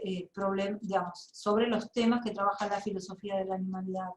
Y entonces vos me preguntabas qué tiene que ver Nietzsche con esto. Bueno, yo personalmente pienso que Nietzsche es un autor de los estudios críticos de la animalidad avant la lettre, ¿no? O sea, ¿por qué? Porque hay muchos elementos en el pensamiento nietzscheano que hacen patente la relevancia de la problemática animal. Muchas veces cuando se habla de la cuestión animal en Nietzsche, se suele señalar, bueno, los animales que aparecen en Zaratustra, el águila y la serpiente, etc. Bueno, pero ese no es el único, si bien Zaratustra es la obra en la cual aparecen más animales, y la verdad ha dicho que Nietzsche es el autor del mayor bestiario filosófico de la historia del pensamiento que conocemos, bueno, porque la cantidad de animales que aparecen en su obra. Sin embargo, yo creo que con la crítica que Nietzsche hace a la historia de la metafísica, con la crítica que hace al lugar del hombre, es posible plantear, y tomando obviamente elementos del pensamiento nietzscheano, es posible plantear a Nietzsche como un autor, vuelvo a decir, avant la lettre, antes de los tiempos, de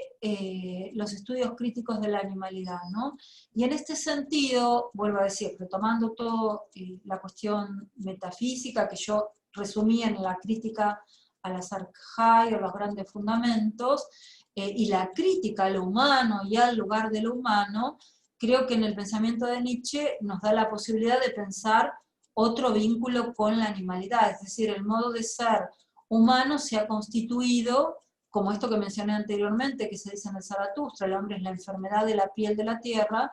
y entonces, bueno, ¿cómo se ha vinculado con los animales, ¿no? Y entonces, en ese sentido, Nietzsche señala que nosotros deberíamos reescribir toda la historia de la moral pensando en el modo en que nos vinculamos con los animales, ¿no? Y desde ese punto de vista él dice, con respecto a los animales, los tratamos bien, si nos producen algún provecho, nos preocupamos por su salud, si, digamos, de su salud depende nuestro beneficio, y por eso dice, digamos, bueno, algo que es lo que tiene muy presente, digamos, la ganadería hoy en día, es decir, ¿se preocupan por los animales? Bueno, si los animales van a producir mejor carne o no. Vieron que hay, digamos, en el ámbito de la producción intensiva de animales, ha habido la preocupación acerca de una mejor forma de morir, mejor entre comillas, ¿no? Forma de morir de los animales, porque se advirtió que el estrés que sufrían los animales generaba determinadas características en la carne que no le iban a ser aceptable para los carnívoros, ¿no? Y por eso está toda la cuestión que, digamos, implica la transformación de los mataderos y los lugares de transporte de los animales, por ejemplo, cuando los van a bañar antes de matarlos, etcétera, etcétera. Posiblemente hayan visto la película Temple Grandin, en donde aparece esta figura de esta joven que transformó en el siglo XX gran parte de los mataderos de Estados Unidos, porque ella se dio cuenta el temor que le generaban a los animales que iban a morir, por ejemplo, los ángulos, y entonces planeó que la forma de acercarse a su lugar de morir tenía que ser a través de círculos y no de ángulos, que ahí los animales quedaban encajados y se lastimaban, y entonces, bueno, la carne después era peor, etcétera, etcétera. Nietzsche se lo tenía muy claro porque él señala eso, ¿no? Es decir, deberíamos reescribir la historia de la moral en relación al modo en que tratamos a los animales, ¿no? Y entonces dice, si los animales no nos provocan un provecho, ni nos importan, si nos provocan un perjuicio, nos cuidamos de ellos, por ejemplo, los animales salvajes, y somos dice, tan irresponsables que lastimamos o matamos pequeños animales casi sin darnos cuenta, ¿no? Como insectos y otros animales pequeños a los que pisamos o aplastamos casi sin darnos cuenta, ¿no? Y es muy interesante porque Nietzsche dice, deberíamos reescribir la historia de la moral teniendo en cuenta cómo nos vinculamos con los animales. Entonces, yo he retomado ese parágrafo que aparece, es el parágrafo 57 de El caminante y su sombra, que es la segunda parte de Humano demasiado humano, para hilarlo con otros textos en donde Nietzsche habla de la cuestión animal. Y fíjense que Nietzsche en uno de los póstumos dice que la moral es una verdadera menagerie, ¿no? Recuerdan que el término menagerie alude a las casas de fieras, digamos, los grandes reyes tenían en sus palacios, bueno, sobre todo en Francia, bueno, en Francia se genera el término menagerie, pero bueno, en distintos lugares los reyes y los monarcas siempre han tenido pequeños zoológicos, y entonces Nietzsche dice, la moral es una menagerie. ¿Por qué? Dice, la moral es una casa de fieras desde el punto de vista que todo lo animal en lo humano lo mete dentro de una jaula. Y entonces, desde ese punto de vista, creo que Nietzsche ha advertido muy bien que deberíamos reescribir la moral pensando cómo tratamos a los animales fuera de nosotros, es decir, a los animales no humanos, pero también al animal en nosotros, es decir, de qué manera encarcelamos todo aquello que en nosotros tiene que ver con lo animal. Y fíjense que esto es tan importante que aún hoy en día se sigue escuchando, digamos, comunicadores sociales, escritores, pensadores, que cuando se quieren referir en sentido negativo a alguien, dicen, es un animal, ¿no? Digamos, solo un animal puede haber hecho eso, solo un animal puede haber pensado eso, y también utilizamos el término en relación a formas crueles de tratar al otro, ¿no? Digamos, en el verano, bueno, yo no me acuerdo, bueno, porque vieron que con el tiempo de la pandemia, como parece el tiempo larguísimo, pero creo que fue en enero de este año, ¿verdad?, que aconteció lo de Villa Gesell, en donde ese grupo de jóvenes pateó hasta matar a otro joven, ¿no? Y bueno, cuando se reproducía esta noticia, o se hablaba de la noticia, se decía, esos jóvenes son animales, ¿no? Y entonces, eso que está mostrando, que tenemos naturalizada la idea de que hay un modo de ser de lo humano que implica la restricción de lo animal en nosotros, y que cuando no nos comportamos de acuerdo a lo pretendidamente humano, a lo moralmente humano, a lo moralmente así llamado bueno, somos animales. Cuando uno se preguntaría y le preguntaría a las personas que dicen eso, ¿cuándo vieron animales? ¿A qué grupo de animales se refieren como animales cercando y pateando hasta matar a otro animal de su especie porque le dijo algo inconveniente, o porque, pongamos en el caso de los animales, porque lo miró mal? O sea, eso no existe, no, yo no he encontrado en ningún tratado de etología que hable de algo así, eso no existe entre los animales, los actos de crueldad son propiamente humanos. Entonces, yo creo que Nietzsche ha advertido muy bien cómo el modo de ser humano se instaura sobre la represión de lo así llamado animal,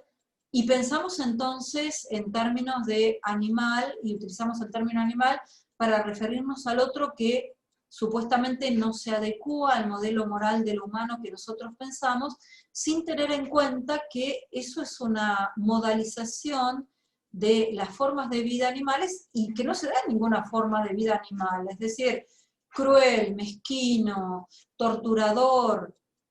asesino, torturante, genocida, es humano, no son los animales, ¿no? Entonces, desde ese punto de vista yo creo que uno puede reescribir muchos aspectos de la cuestión y de los temas animales que se tratan hoy en día en los estudios críticos de la animalidad, tomando elementos del pensamiento de Nietzsche, ¿no? No sé si con eso contesto a tu pregunta. Justo yo me había guardado en ese momento de lo que pasó con los rugbyers una captura de pantalla de una frase de Patricia Bullrich que decía: con una taser al rugbyer fortachón violento y que se convierte en un animal, lo dejas sin recursos. Como súper literal lo que estás diciendo. Claro, sí, y digo, también digo, esto me da mucha pena porque periodistas que admiro y que son bien pensantes también incurren en ese error de calificar como animales a todos los que piensan diferentes de ellos, ¿no? Es muy, eso está mostrando cuán naturalizado está en nuestro modo de ser occidental la idea del animal como lo que tiene que ser metido en una jaula, ¿no? Esto que Nietzsche decía, la verdad que es, digamos, la expresión de Nietzsche, la moral es la menagerie de lo humano, de lo animal en el hombre, me parece magnífica, porque hace patente de qué manera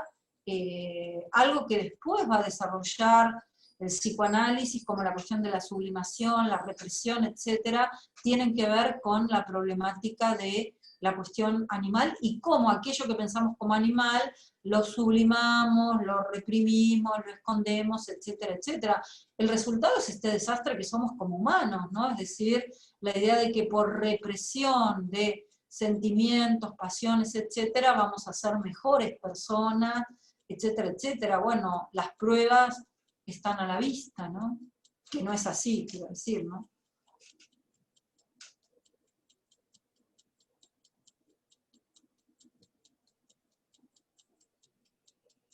Bueno, si no hay más preguntas o reflexiones y están de acuerdo, podemos ir finalizando la actividad. Bueno, agradezco profundamente a la profesora por haber organizado esta charla, haber organizado su exposición.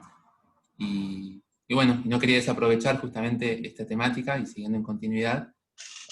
La semana que viene vamos a hacer una charla con Luciana, que está presente, va a ser una de las expositoras, sobre este tema, sobre animalidad desde una perspectiva filosófica. Así que bueno, no quería dejar de invitarles a esa actividad y de agradecer de nuevo a la profesora. No, bueno, gracias a vos por la invitación y bueno, me alegro que al final se haya logrado armar, porque vuelvo a decir, es como que fue como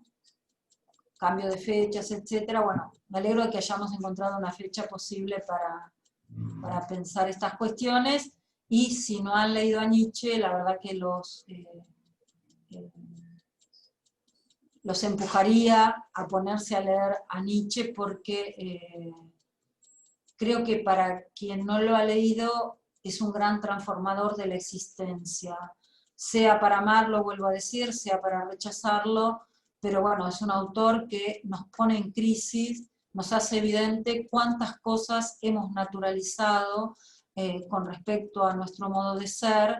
y ya que va a dar la charla Luciana sobre el tema animal, bueno, cuántos modos hemos naturalizado también con respecto a nuestro modo de ser, en tanto pensarnos como humanos diferentes, exterminadores, aniquiladores de los animales, ¿no? Así que bueno, gracias de nuevo.